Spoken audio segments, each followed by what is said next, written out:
నీళ్లు చూస్తే చాలు మనమందరం చిన్న పిల్లలం అయిపోతాం కదా. నీళ్ళల్లో ఇలా రాళ్ళు విసురుతూ సరదాగా పిల్లలతో కలిసి నేను కూడా ఆడుకున్నాను అనమాట. చాలా అంటే చాలా మర్చిపోలేని ఒక అనుభూతి నాకు ఇది. పిల్లలు కూడా చాలా బాగా ఎంజాయ్ చేశారు. ఫస్ట్ టైం వాళ్ళు కూడా ఈ తెలుగు గంగ ప్రాజెక్ట్ చూడటం అనమాట. పైగా ఆ రోజు మా అబ్బాయి బర్త్డే అనమాట. ఇవాల్టి జర్నీ ఏదైతే ఉందో అది మా అబ్బాయికి బర్త్డే గిఫ్ట్ అనమాట. ఎలా ఉంది బర్త్డే గిఫ్ట్, మీకు నచ్చిందా? చూస్తున్నారా ఎంత బాగుంది కదా. చాలా అంటే చాలా బాగా ఎంజాయ్ చేస్తారు. మీ అందరూ వస్తే కూడా ఖచ్చితంగా విజిట్ చేయండి ఈ ప్రదేశాన్ని, బాగా ఎంజాయ్ చేస్తారు.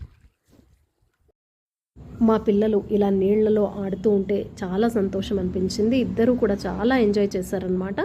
అప్పుడప్పుడు పిల్లల్ని మనం కొంచెం ట్రెక్కింగ్ కానీ ఇలాంటి ప్రదేశాలకు కానీ తీసుకెళ్ళటం చాలా అంటే చాలా ముఖ్యం అన్నమాట. నిజంగా వాళ్ళు చాలా బాగా ఎంజాయ్ చేస్తారు. అసలు నీళ్ళు ఎలా కవర్ అవుతున్నాయి ఏంటి నాకు ఏం కనిపించట్లేదు.